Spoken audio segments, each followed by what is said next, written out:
All right. The Rosicrucian philosophy teaches that our creation passes through 7 different worlds which are interpenetrating of each other. And each of these worlds has subdivisions, and there are subdivisions within subdivisions. And they're all different from each other. And the reason for this is to find or to provide a wide variety of unique experience.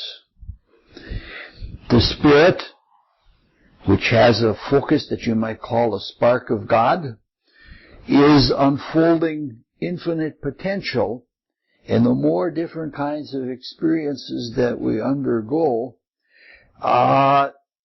the more different facets will come out of the spirit.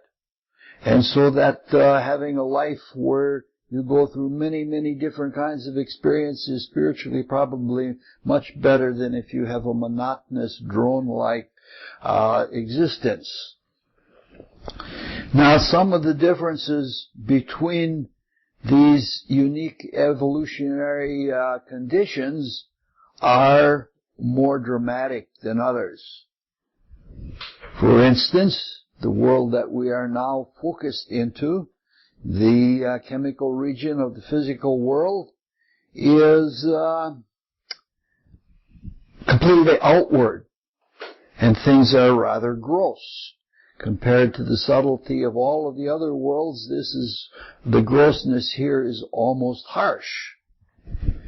And we've mentioned it before in other talks, that it is such that in this world, because we do not have interpenetrating clairvoyance, and because a lot of the things here are opaque, all we see are exteriors.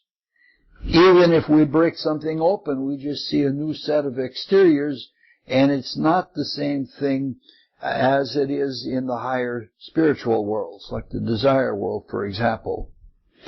Now, these higher worlds are called inner worlds. And they're called inner worlds for several reasons.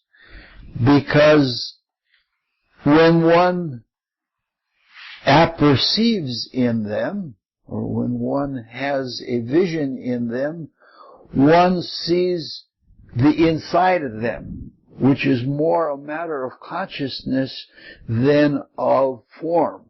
Like most of our perceptions in this world are reflective, and they're not where we see the inside consciousness of something or the inside experience of something. And on top of that, they're called inner worlds because when we experience them in ourselves. In ourselves in such a way that we experience what we're interacting with. We have some of that kind of experience here. I've had a very dramatic example of it.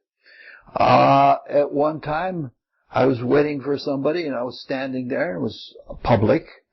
And someone got out a cigarette and lit up that cigarette and took a first very big draw off of it.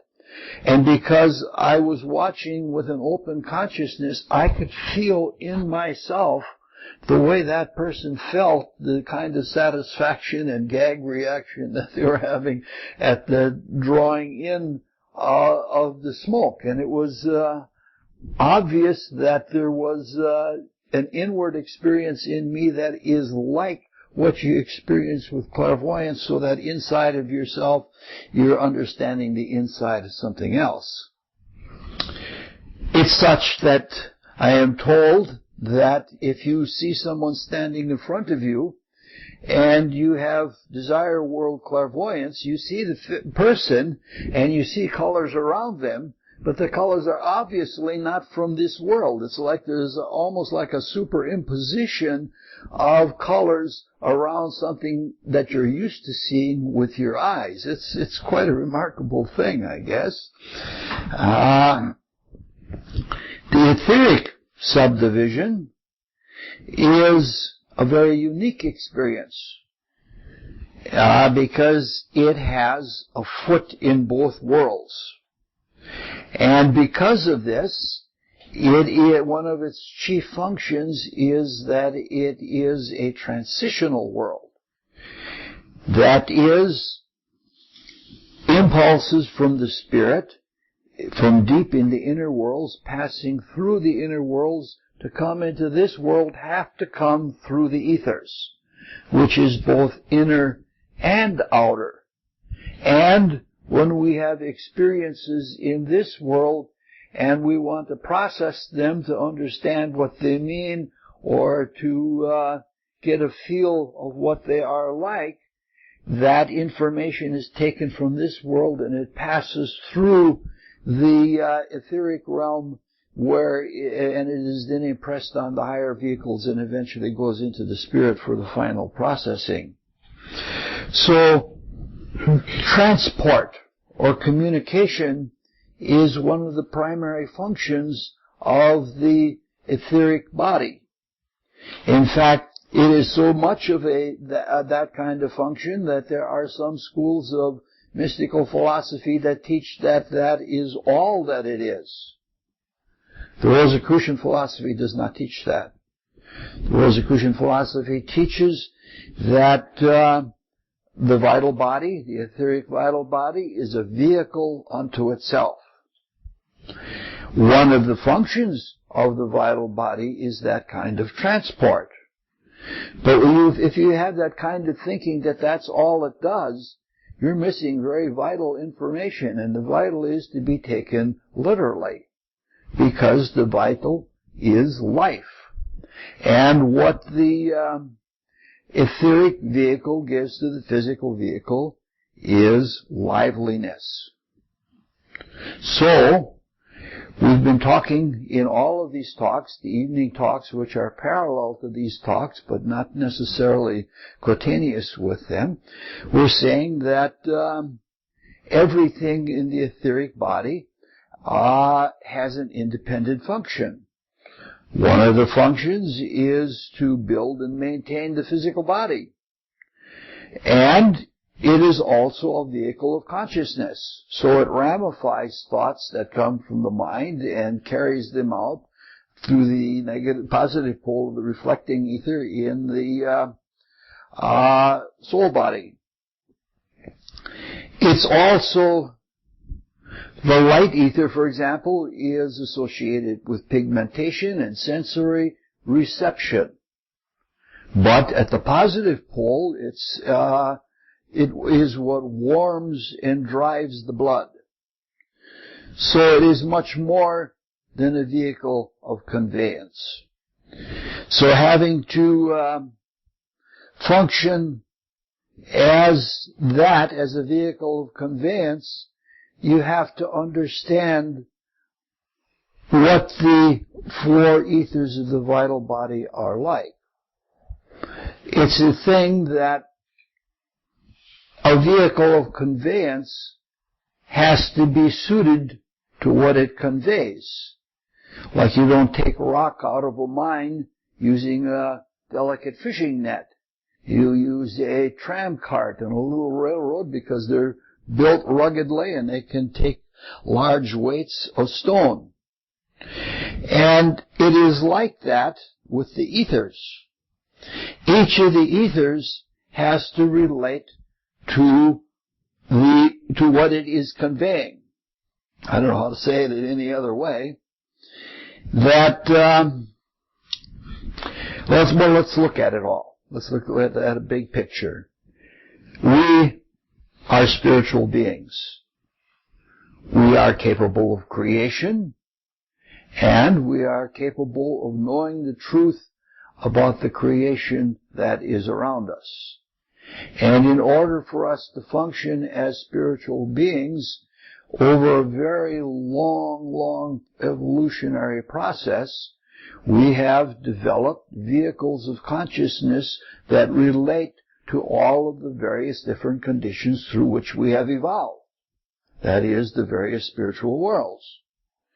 We have a concrete mind so that we can think and have the experience of truth particularized as it is in thoughts, definite thoughts. We have a desire body through which we experience and generate emotions, desires, passions, feelings. And we have the etheric body in which we live energetically, we live vitally. And finally, we have this dense physical body, which is made of the stuff of the chemical region of the physical world, just as each of the other bodies is made of the stuff of which in which they experience. Now, these are vehicles of consciousness. Obviously, the consciousness of emotions is very different than the consciousness of thinking. And so, in each of these vehicles, we develop a different kind of awakening. We awake to different states of experience. Now, we do this unconsciously. We think without realizing that we're thinking in a mind that is made of thought substance, without realizing that that mind is in a realm that's very separate from our physical body. So we have the experiences. You know, we think about something and then we have emotional excitement over what we're thinking, and we have all of these things, and the unification of our being by the one spirit that we are makes it seem to us, if we're not inwardly discriminating, as that we're doing these things all the time. They're just natural happenings. And this is a big part of spiritual growth, is just waking up and paying attention to what we're doing every day. For some people, thinking is not a deliberate activity. For some people, thinking happens, or thoughts happen. You say, well, this thought came to me, and we use this language all the time, rather than saying, I was thinking about this and I produced this thought.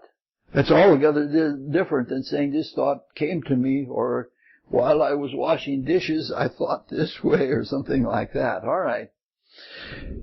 Now, if you deliberately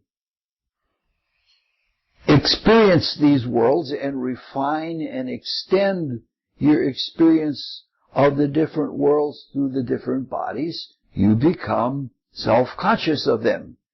And that self-conscious perception or apperception of the different experiences in the different worlds, when the spirit is attuned to that, we have what is called clairvoyance. We see things clearly. We know things clearly for what they are. And so, one of our goals is to wake up enough and to develop ourselves enough so that we can really experience what's there.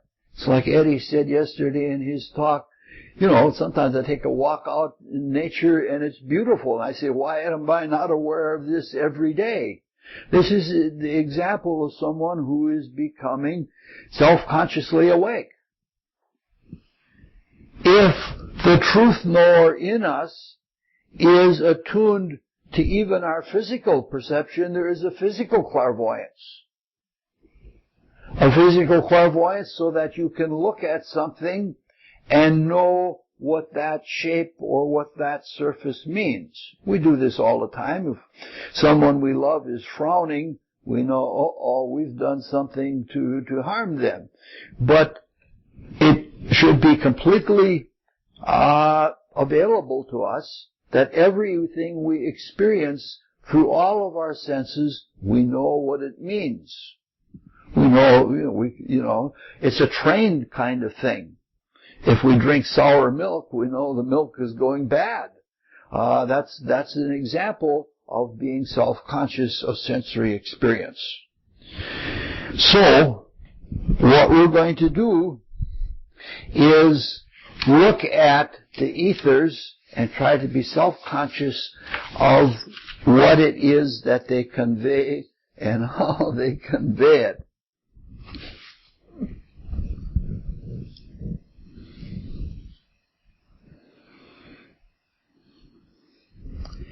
Now, when it comes to, for an example, the chemical ether is like what it conveys. The chemical ether relates to form. And so the nature of the chemical ether and the chemical ether in the vital body are completely dedicated to the form of the physical world and understanding or experiencing form altogether. That's the solitary work of the chemical ether. Now, we learned about that yesterday. I didn't carry the thought out completely. We learned about the nature of the chemical ether through malfunction. But we say astrologically that the minerals are ruled by Saturn. And we saw in the charts yesterday, when we looked at people who were tubercular, we could see that Saturn was a very important factor in their maladjustment to the physical world by overdoing the attunement to matter. Moreover, we could see that the earth signs, which rule the minerals, play a large part in the work of the chemical ether.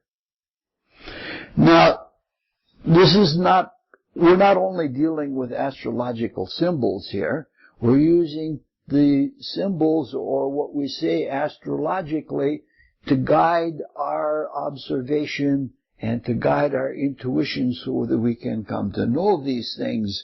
And, you know, there are things that are alive in us. Now, we're speaking about conveyance, and it must be such a thing that if Saturn is related to the chemical ether and to the chemical region of the physical plane, it must be that there is a relationship with each of the three ethers to each of the worlds and higher bodies that we have for those worlds, so that they can convey in a way that is can be interpreted. Now, it's obvious that the reflecting ether, the highest of the ethers, would seem to correspond to the concrete subdivision of the world of thought, to the concrete mind. And this is substantiated by the seers that developed the Rosicrucian philosophy. The negative pole of the reflecting ether is the vehicle of etheric memory, total memory. And the positive pole of the reflecting ether is involved in thought, taking in thoughts and ramifying them. It's almost like a machine in some ways, but I hate to think mechanically. So thoughts are initiated in the mind, and they're carried out, and they are conveyed into the physical world and our consciousness in the physical world through the etheric brain and through the physical brain, and then we know. Now, memory and thought ramification are obviously mental activities. So the analogy corresponds exactly. In fact, the developers of the Rosicrucian philosophy claim that there is a special resonance between the reflecting ether and the world of concrete thought, between the concrete mind and the reflecting ether. Now, if we follow this, it should then seem that there is a similar relationship between the light ether and the desire world. True, there is the light of the desire world, but that's not enough. The desire world, the outward manifestation of desire, is color. And that's exactly what we find the light ether doing in the physical world that we live in. It conveys color from the desire world, where color is at its high point, into the physical world. The coloration of the plants, the coloration of blue eyes and things like that, even the brown eyes. I don't want to, these are some of the only colorful things that we have in our bodies. But that is a result of the light ether. So the light ether does correspond to the desire world in terms of color. But we know that the primary function of the desire world is motivation, at least at this time in evolution. At another time in evolution, I think it'll be a very much different thing. But right now, we need motivation because we live in this physical body, which might just as well be a brick, because it just wants to lay there. I wanted to stay in bed so badly this morning that I really had a hard time getting out. But we need motivation to get us going. Sometimes the motivation even has to be selfish in order for us to get going. The gods don't much care. They would much rather that we were motivated by love and wanting to do things to help others.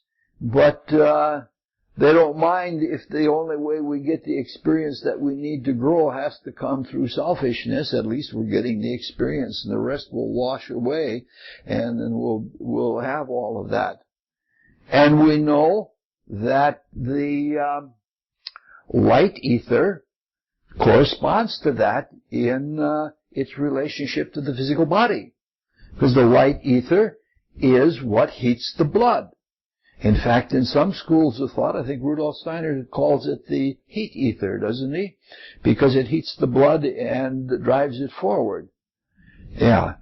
So we can see that here, even in the light ether, that there is a correspondence between the desire world and the light ether and the functions that the light ether carries out in the physical world. It's a really beautiful thing, the way all these things work out. They're just so beautifully attuned to each other and to the spiritual qualities, the astrological qualities, and how this all fits together. You just stand in awe of it. It's so wonderful. If we follow this now to the life ether, the life ether must stand for the etheric realm. It conveys itself. There's a higher kind of conveyance, but we won't get into that now. We'll get into that, I think, probably Friday evening. But the life ether then represents the ethers more than the other three, because the function of the ethers in the physical body is life. We are alive. And we are alive in our physical bodies because we have the etheric bodies. So this is, it's very clear that the vitalization that comes through the life ether is what is conveyed from the etheric realm to the physical realm, or to our conscious experience in the physical realm. Now, that's not quite enough. We need to have a better understanding of the life ether. To say that it's the epitome of the world of life is not enough for us to be able to get our hands on it astrologically. It's not like saying that the Saturn relates to the chemical ether, so that through Saturn we can understand what's going on in someone's vital bodies. We need to astrologize this, because in our feeble mind we cannot get this directly, so we get it reflectively through symbols until we can get it directly. Now, we said in the very beginning, on Monday, we said the entire vital body is ruled by the sun. Because in the horoscope of the cosmology or cosmogony, the birth and development of the whole system that we live in, the vital body was born in the sun period. And so it is natally, so to speak, under the sun. Now we'd like to be able to do that same thing with the life ether and with the ethers and the etheric body all together. And what we do, you have to be very conniving. You have to use whatever you can. And astrology is such that esoteric astrology is there are so many different kinds of rulerships that the character of the things that are now associated with planets and signs works in many different facets in all the variety of the spiritual worlds in different ways. And unless you have a trained intuition to know that this is how this planetary character is being worked out, you're going to be lost, because you can't get it by rote in your mind. Maybe someday we'll have a mind big enough to do that. So there are all of these different facets of astrology then. And so what we want to do is try to use another astrological tool to come to this kind of understanding. And we already did the start of that. We did the start of that yesterday, when we said that through the experience of looking at people who had tuberculosis, we said that the chemical ether is associated with the earthy element. Therefore, if we go up the stack of the elements from the most gross to the most rare, we should be able to get a rulership for each of the ethers through the astrological elements. So when we do that, the next thing up on the stack is going from earth. The next thing up is water. And the next world up from the chemical region of the physical world is the etheric subdivision of the physical world. Therefore, we would come to the assumption that the ethers are ruled by water, and since the life ether is the epitome of the ethers, the life ether would be associated with water. Now that's a conjecture. Is it true?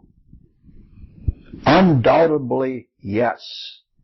The seers and the spiritual scientists find that there is a very strong connection between the life ether and water. So strong that if there is no water in this world, there is no life. If you have a desert where there is very little water, there's very little life that can be manifest there. So there is indeed a direct connection between the life ether and water. The way Max Heindel says it, he says that there is, that water will absorb and hold an enormous amount of life ether. This goes along with the whole idea that water, in either a vaporous form or in a liquid form, is the basis of all life. All life began in water. It is the womb, so to speak, of water. Which brings us a little further on. Well, we know, we talked about it in the past, that water is such that life ether can be taken out of the air, or that be stored in water, and it can restore things that have a vital body that has life ether in it. We see this in the supermarket. In the supermarket, when the leaves of greens start to get wilty, you spray them with water, and they regain their turgor, and they'll do that for quite a while, quite a few days. Some plants more than others, especially the succulents, have that quality that they can be brought back to life with a very little bit of water. So, we want to focus and specialize even more, and we want to see, does the water element astrologically have some special focus or some special rulership? And we find this with the moon. This has been the claim of astrologers for all ages, that water is especially susceptible to the moon. In a simple way, we know it that from the tides. But what happens with the moon as it passes through the zodiac and as it passes through its phases with the sun, it affects plant life, so that plant life responds to the conditions in the ethers that are indicated by the moon, especially in the life ether. Now, there's been a scientist associated with the anthroposophical movement that did a very big study of this. Her name was Agnes Fife, and the study was called Moon and Plant. And this was a really documented study. It's got all kinds of graphs and things like that. She chose a very complicated plant to do it with. She chose mistletoe because mistletoe is something that astrologers and spiritual researchers have known for a long time, that harvesting mistletoe, it has the qualities that are in the heavens when the mistletoe is harvested. And this is a tradition that she thought she would try to prove one way or another by doing these experiments. Now, she couldn't get, through her experimentation, she couldn't get into all of the flavors of the signs and the aspects and things like that in research. You can't do that basically without clairvoyance. But she did notice a lot in the relationship of water and in the behavior of the plant, whether it was more, whether the turgor was greater or lesser and things like that. It's a really good study. And so we have proof, or we have evidence anyway, that there is this special relationship between the moon and the life ether. Now, this has to be carried out one way or another. And we talked last evening about one of the peculiarities of the ethers is that they are polarized. And that the polarization is so stand out and so basic to the etheric condition that it makes the polarity be a standout differentiation between all of the ethers. There is some polarity in the chemical ether. It's the polarity through which chemical reactions are done. There is also, in the life ether, there is a polarization. But the polarization is different.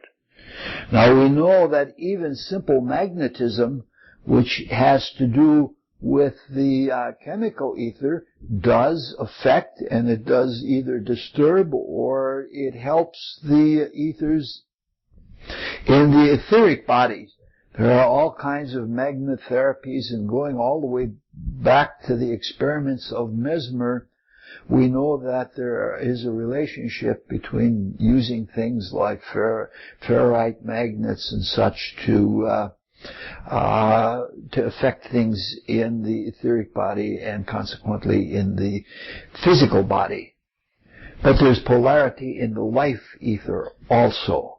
And the polarity in the life ether is what is responsible for sexual differentiation. And the polarity in the life ether functions analogously, but not as exactly as it does in the chemical ether. That's a good example of how limiting conditions in the physical world produce a precise, measurable, objective understanding that is harder to reach as you go into the higher worlds. But I'm sorry. Could you just talk about Mesmer 1 second? Yeah. Because the scientific community totally discounted his work, except he's known for the hypnotism aspect, correct? Yeah. What was he? Was he anyway clairvoyant? He was influenced by Count Cagliostro, who was a noted magician and had those kinds of abilities, and both of them were influenced by Lecomte de Saint-Germain. So I don't know whether they were initiates. Only one initiate can know another initiate, and if you say so-and-so is an initiate, basically it's second-hand knowledge, it's gossip. But some of the gossip turns out to be true. Of course, sometimes gossip picks up things from the subconscious of people and exposes them to the world. You hear the rumor world about who is sleeping with who, and you get all kinds of lurid details which are not available through the senses, but people from the subconscious know that this is what is going on, and rumor and gossip and things like that are actually really, they're not nice things to do, but they are ways that subconscious information is brought into the world. All right, at any rate, there is a magnetism that is, like if you have a plant, you can affect that plant even by magnetism that is in the chemical ether.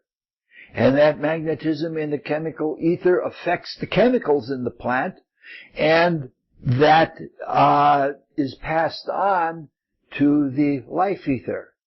But it is possible to directly control the life ether.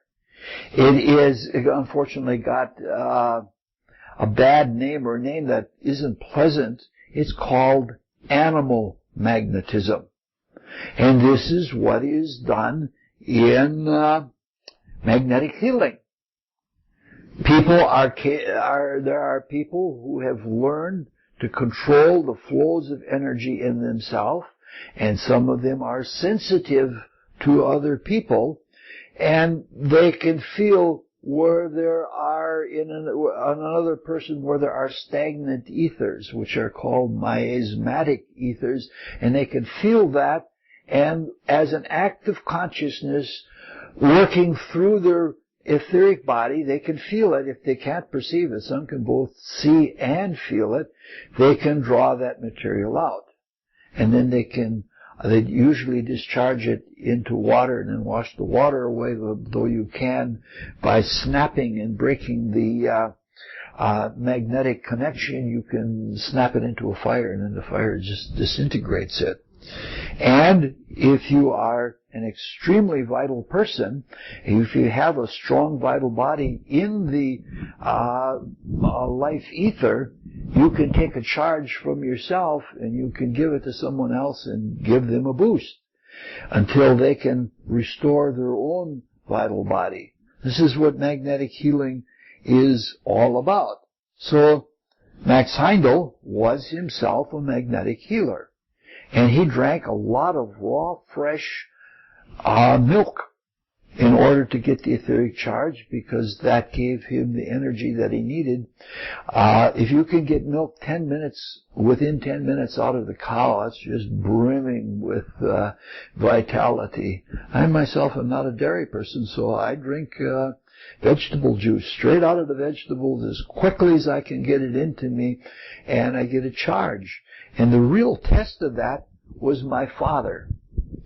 My mother intuitively knew the value of it. She watched me, and I was living with them when I first came back from California, and she watched me, and a terrible flu came around, and everybody suffered from the flu. But she said, "You didn't suffer as much as other people. I could see it was because of the way you live." And that helped her to become a vegetarian. And she started juicing.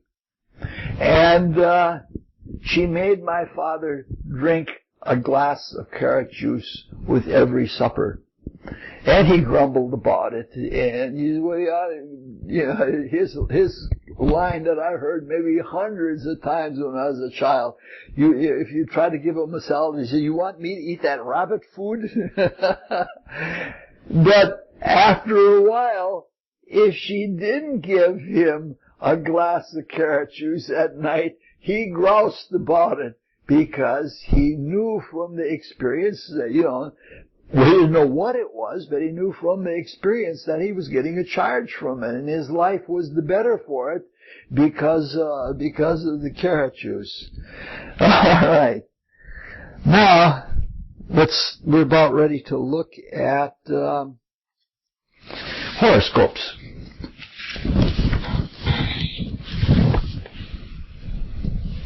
Richard, could you talk a little bit about freezing? Obviously, it takes some of the life. It does more than that. It does more than that. It destroys the molecular form so that the etheric molecular form cannot take life back to it. It does something like cooking, but it does it even more severely. It's interesting you should bring that up because I go to about 20 educational websites every day, and in one of them I go to the botany picture of the day, and they have a moss that grows high up in the mountains, and that moss is at the tree line, where there is, it's like the North Pole, where there is perpetual freezing. And they had a moss there that was 400 years under the ice, and when the glaciation retreated, it was still viable.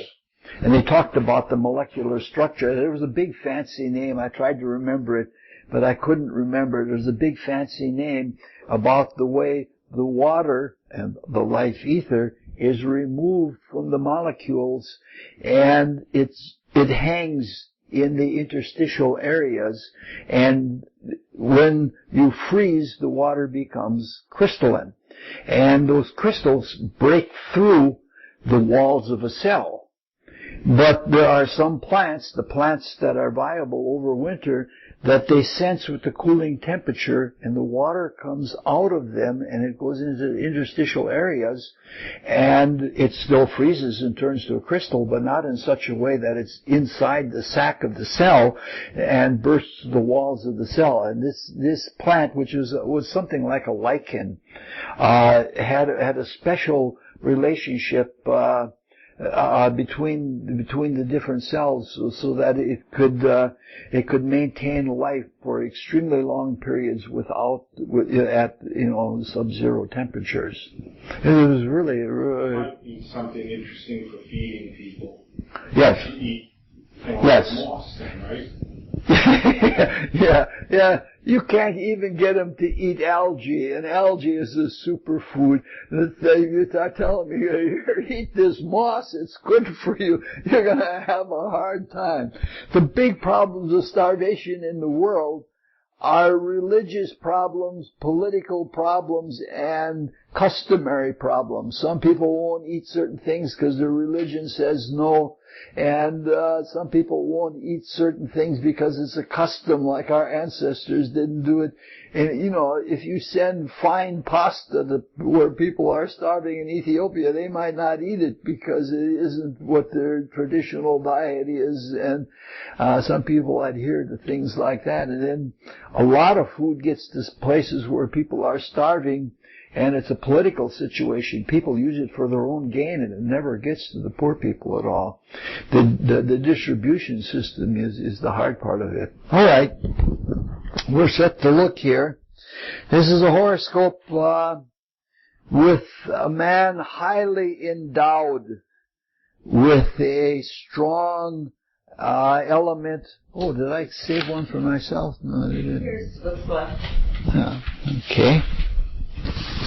With a very strong component to the life ether of his vital body. Now, this is a retrofitted, reconstructed horoscope from Alan Leo, who knew the man personally, and I didn't know how Alan Leo came up with the calculation. I believe the man was in Scotland, so it should be rural United Kingdom and not rural England. And so the data on this is somewhat questionable. It's not a really great example of what we're trying to get to. The reason is because this horoscope is given is because of the man himself. And he was a shoemaker. And he had this powerful animal magnetism. He could take people who had withered arms or withered legs, and he could restore them to use. And he could straighten out people who had twisted bodies and things like that just by applying life ether energy. And it was nothing for him to just lay hands on somebody and take away a headache. And he was a shoemaker, and he had a shoemaker's stool or bench or something like that, and people would come for miles to sit on his shoemaker's stool, because sitting on his stool for a half an hour was more restorative than a week at a beach resort. So laying around and doing nothing. This is the man you want to cultivate. There are only 2 planets in water. We have the moon is in Scorpio, and Uranus is in Pisces. And Uranus has to do with all of the ethers, especially through the pituitary body. But the moon in Scorpio is significant. The moon forms an extremely strong, only 5 minutes away, sextile to Saturn. And this indicates that not only was he endowed with the vital energy from the moon in Scorpio, he had the ability to conserve it. And he could control it. Both of these planets form nearly exact aspects with Venus, who is exactly in the Pleiades. This is a yod, but it's a yod that is of a very positive variety. And Mars is trine to Neptune. And Mars-Neptune aspects are very often aspects that you find in faith healers, because Mars represents the ability to galvanize energy in the spiritual worlds, and that being in touch with the spiritual worlds is due to Neptune. This is why this is how this person used those qualities in the heavens in order to express himself in this rebirth. All right. Applying full moon. What? And applying full moon. Yes. Really Yes. That's where the buildup of energy is at its highest. I find out that it's even harder to floss my teeth building up to a full moon, because the body takes on more water, and then the gums are bigger, and then that moves the teeth closer together, and I break more dental floss when the moon is very close to full than at any other time. All right. Tidbits of great information. For 2 reasons, I don't want to say a lot about the next person. It is the horoscope of Uri Geller, who is very famous, and he has tremendous amount of energy. And he is capable of what quantum physicists call entanglement. He's capable of using entanglement in that you can be communicating with him at the moment he's doing something in the ethers. You can be listening to the radio. If you hold a spoon in your hand, the spoon in your hand will bend if he's doing that experiment, and he's as much as several thousand miles away. He has a great amount of etheric energy. Here we come to the Scorpio business again. He has not only the moon there, he has Venus there, and Venus and the moon are both drawing planets. And Jupiter magnifies everything, and there's a very close conjunction there, which indicates he has all kinds of etheric energy, and he's aware of it. It's in the first house, he's physically aware of it. He did experiments for Stanford Research Institute, and he, with great regularity, did things that are 1 in 1 trillion cases. They're so improbable that they happen only once in a trillion times, and he was being able to do this consciously. The second reason I don't want to talk about this chart is I don't like his ethics. He has used his psychic ability, working through the life ether, to not to heal people, but to make himself wealthy. He's got too much of that sun in the second house, and he wants money, and so he takes money for everything. The important thing here again is the drawing quality of the moon and Venus in Neptune, in Scorpio. All right, let's move on to the next one. This is the horoscope of an extremely famous scientist from England. His name is Rupert Sheldrake.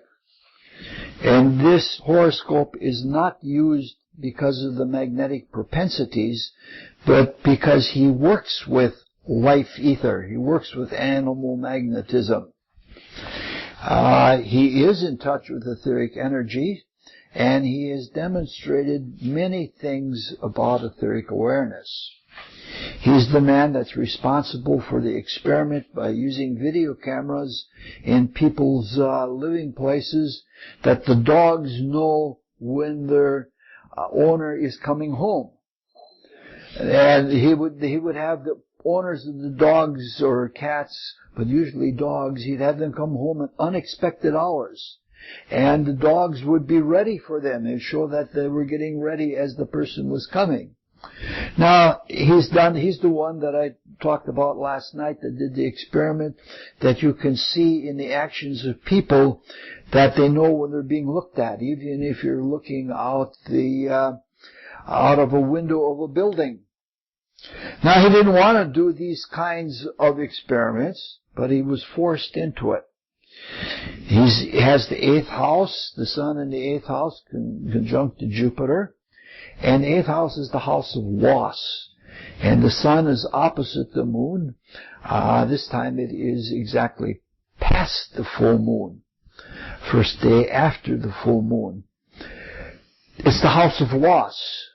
He is famous for having done experiments with what he calls morphogenic fields, which the rest of biologists call humbug.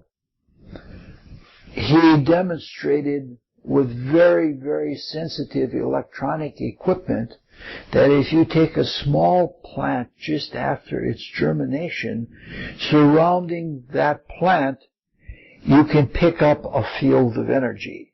He picks up the chemical ether of it because that's all you can measure with electronics. And he demonstrates in the experiment that as that field gets smaller, the plant gets larger. And his claim is that we are doing the wrong thing by looking at DNA and RNA. We're looking at the form through which the macrocosm works. And he thinks that the shape of the body or the health of the body in life is dependent on that morphogenic form, which we would call an etheric vital body. And he says science is making a great mistake by being materialistic and working in the form rather than working with the life. And he published papers in this. At least for a while he published papers, and there was a huge, huge uproar in the biological community about what he did.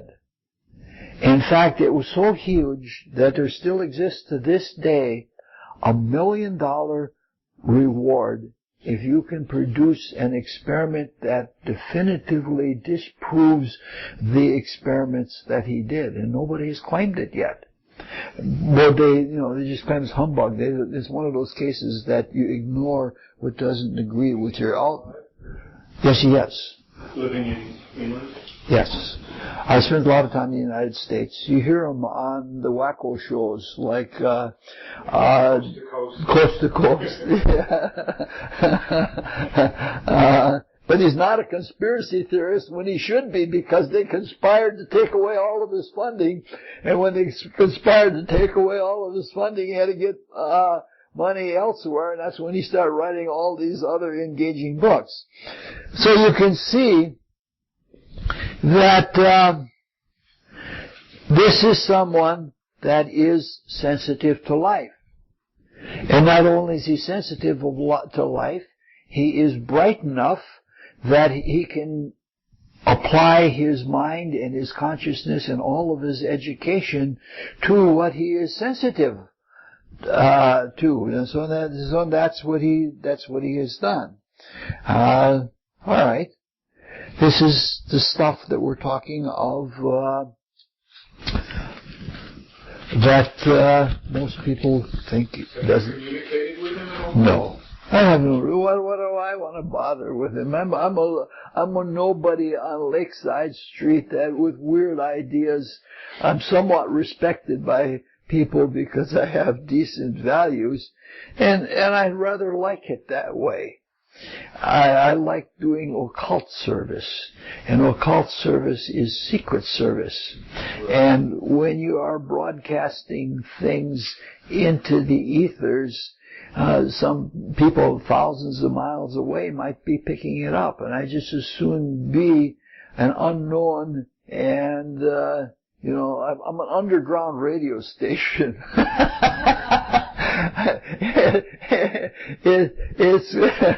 It's guerrilla mysticism. Well, it's who we are contacting. Yeah. The inner worlds that really matter. Yeah. I mean, some people who are not aware of their true ability at night, yes, are manifesting. They may be invisible helpers. Isn't that right? Yes. No argument with any of that. All right, this is the next one is somebody that we're all familiar with, Luther Burbank. He was at one time called the Miracle Man. In fact, they even named the city where he had his greenhouse experiment, they even called it Burbank, California. He's made all kinds of hybrids that people thought were impossible. He's made all kinds of plants. And he did it not manipulating DNA, he did it by imagining what could be possible. And being able, because of his loving of plants, being able to take his imagination and give it to the plant life. Again, we find Scorpio being very strong in the mix. And in cosmogony, Scorpio is by sign and by constellation, it rules the lords of form. And it is in the ethers one of the common phrases that Rudolf Steiner uses for the ethers, he calls them the formative forces. And so this being attuned to the lords of form, he's able to do what he does. Now, he wasn't especially magnetic himself, but he did it through imagination. And we see all the three planets that he does have in water are Neptune, Sun, and Saturn. And so Neptune Pisces is one of the stronger imaginative planet signs of the zodiac. Again, we have this full moon quality. He's born building up to a full moon, just a little over a day away from a full moon. And so he has that connection with vitality. The moon is most in its own character when it's furthest away from the sun. You know, the full moon is associated with lunacy and howling bitches, and we ought to be in the times. It's associated with zombies coming out. But at any rate, The interesting feature in this horoscope is that there is a 30-60-90 triangle between Neptune, Venus, and the Moon. And a 30-60-90 triangle is a regenerative combination. The negativity of the opposition is being focused on the outside third member, and the qualities that are indicated by the opposition are being redeemed through the positive activity with the third planet, Venus. In this case, the three most imaginative planets are in order of imagination: the Moon, Neptune, and Venus. And when you find someone that has all of these planets in an aspect, you have someone who has a marvelous imagination. And he was capable of, with his imagination, of being able to put it onto, through the lords of form, onto plants and develop new species of plants. He made a raspberry strawberry, for example, that had qualities of both the raspberry and the strawberry. And there's a wonderful book about him. You remember Alice Bennett?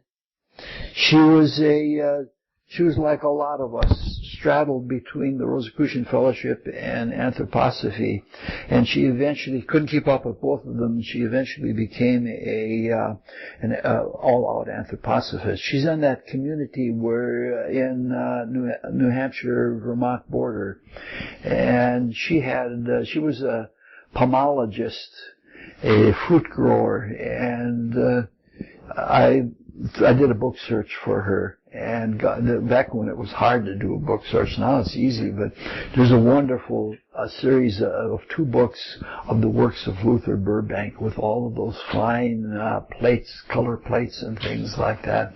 This one was such a virgin edition that the pages were not even cut, that they were still together. All right, that's all. Can you imagine what kind of frost flowers he would have had? Not in Burbank, California. No. Yeah. What was Alice's last name? Bennett, yes. And do you know the name of that book?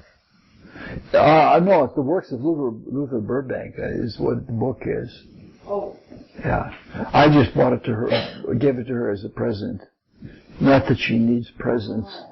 Not that she needs presents. She's in the $100 million category in terms of net worth. Her father owned 3 or 4 farms that just happened to become O'Hare Airport.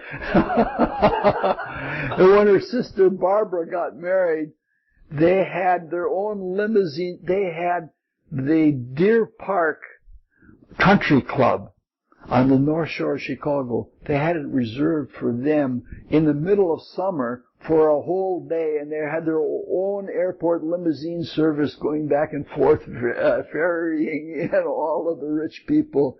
And it was such elegance. I've never seen anything like it.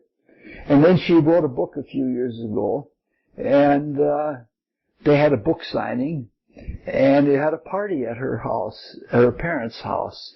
And her parents now live in near where the Dandy is on Shore Drive, where the park is there. A very ritzy apartment. It's the most ritzy thing that I've ever been to. And they're worth probably close to $1 billion. And Alice is now in terms of, she's in charge of the foundation. Her parents are still alive yet. And the kids are wonderful. And part of the reason the kids are wonderful is because they had a sister who was mentally retarded. And you find that kids that grow up having to live with somebody who isn't right, that they love, they become much more compassionate people. And the family grew up to be a really wonderful family. All right, let's... Just quickly on his chart, he really has... Mercury is quite important in terms of the imagination, and looking at it, really looks like 2 stelliums here. Yes. It's really fascinating. Yeah, it's a worthy chart. All right. Let's close with the Rosicrucian student's prayer. O God, increase our love for Thee, so that we may serve Thee better from day to day. Let the words of our mouths and the meditation of our hearts be acceptable in Thy sight, O Lord, our strength and our Redeemer. Oh, it looks like I get to sleep. I was supposed to give Venetia a tutoring on how to work with a book, and she hasn't shown up. I'll wait for a few minutes. And Venetia and they're going to meet somebody for lunch somewhere. Oh, okay. So I don't think they're going to show up till 2. Okay. I mean, well then, I don't know what I'll have to do for Venetia. I don't have to want to run back up to Oshkosh again. At least she didn't say anything about. I think she forgot about it. Yeah. See, Venetia and Kathy were going to come, and then kind of at the last minute they decided too late they weren't going to come, and I think a lot of people are having difficulty with the astrology. Well, yeah. Well, the astrology isn't important. The astrology is only there as a focus because there's more talk about the ethers than there really is about astrology. I know. Yeah. I'm just a messenger. Being able to sit for hours and hours and hours, lots of your vital standing here. IVs. Yes, so that we can Richard, when we're all clairvoyant in some future incarnation, we won't need astrology, right? That's correct. But 2 of those were going to come, and I think all 4 of them are coming for 2 o'clock and for the afternoon and for the afternoon discussion. Yeah. That's the best.